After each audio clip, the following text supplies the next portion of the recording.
Terence Crawford confesses he was in negotiations with Errol Spence and BLK Prime at the same time. Alright, y'all, let's talk about it. You know, this shouldn't be a surprise that Terence Crawford was negotiating with BLK Prime and Errol the Truth Spence Jr. at the same time. You gotta put two and two together on that one. Like, there's no way that they could have made that fight that fast. You know, there's no way to put a fight together that quickly.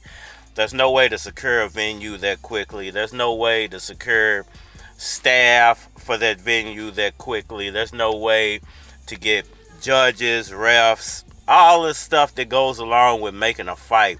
There's no way to get it done as quickly as Terence Crawford wanted everybody to believe they did when the whole David Avanesyan fight was announced.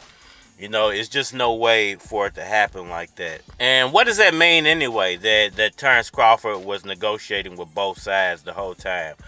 Well, to me, it means that he definitely had no intention of fighting Errol Spence Jr.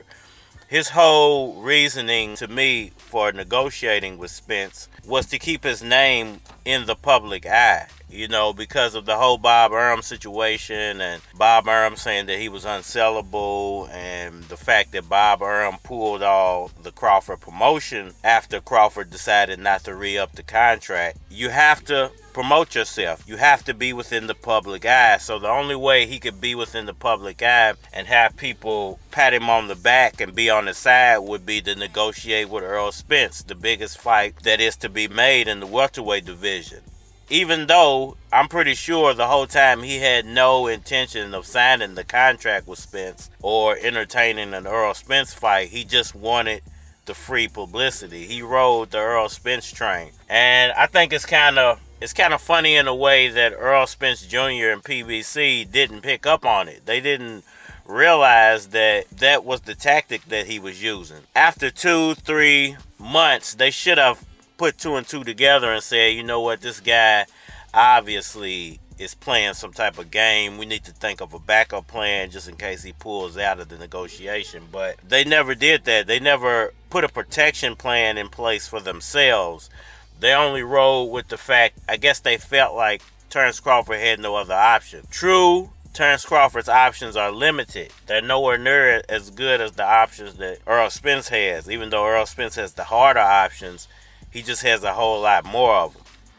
But they should have realized with the limited amount of options that Crawford had and the fact that the negotiation was taking so long that he had some type of rabbit in the hat that he was prepared to pull out if he didn't get what he wanted.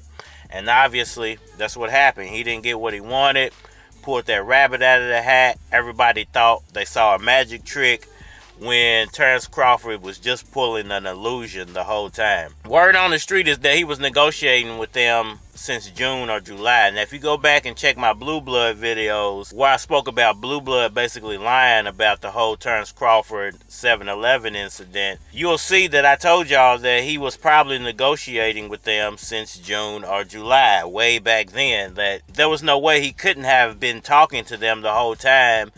And if you watch his own rant that he put out on Instagram, you'll see where he said, he basically admitted to all of that in the rant. You know, even though I don't think he meant to admit it the way he did, I think Terence Crawford doesn't know how to filter himself when he talks. He doesn't know public relations. He doesn't know what needs to be released to the public and what doesn't need to be released to the public. And he said a lot of stuff in that rant he shouldn't have put out to the public, but it's out there now, so can't retract it now. But I think it's funny that people are surprised about this. I mean, this is what anybody negotiating a contract would do. You're never going to go into a contract situation without a backup plan, I guess, unless you're PBC and Errol Spence. And I don't blame Errol Spence for trusting in Terence Crawford, because I think he truly believed Crawford wanted what he wanted. And it's just business to Terence Crawford. It's just, I want some money. It's a money grab to Crawford.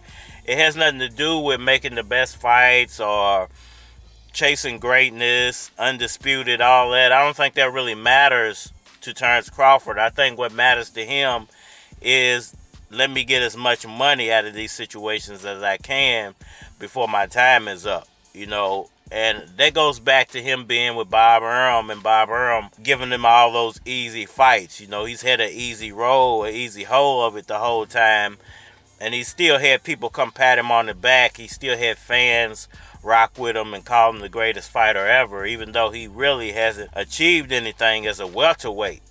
Now, you can always argue what he did at the lower weights, but this isn't the lower weights anymore. This is welterweight boxing, and welterweight boxing fans want you to achieve more as a welterweight, and he just hasn't done that. At the end of the day, you gotta wonder, why would Errol Spence and PBC allow themselves to be hoodwinked like that? Why would they allow themselves to be strung along? The only answer to that question is that Errol Spence truly wants out of the 147-pound division. He doesn't want to be a welterweight anymore. I think he just staked all his claims on Terence Crawford being a man of his word and being 100 with what he said, and it's just not what happened. You know, Terence Crawford was, you know, for lack of a better word, smart enough to have a backup plan, and his backup plan is going to work for him. You know, he's going to get a huge payday out of it, and he's going to fight someone who has no chance of beating him. You got to sit here and think like this all was planned out in Terence Crawford's mind. Like he saw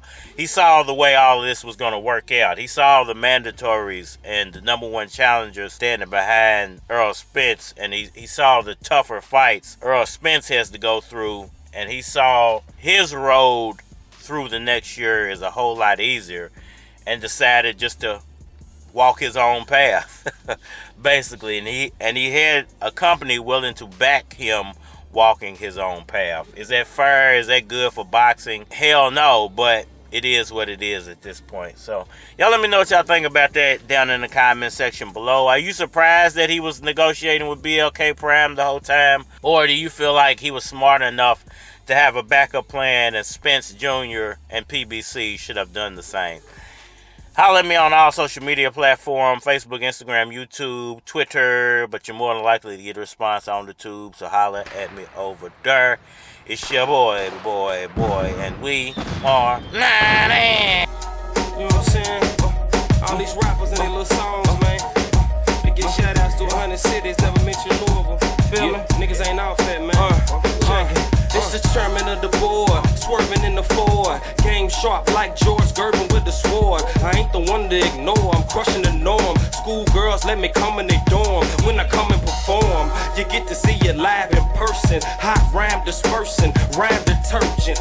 Now that's a clean flow. Asian, the Latino, black folks, gringos. Niggas know Louis Keys is off the Figaro. State senator, freestyle emperor. Niggas on the block, low or high temperature. Hail or rain, spell my name. K-E-Y-Z, getting mail from game. Got a dime on the side, don't tell my dame. With an attitude like fuck your favorite MC and listen.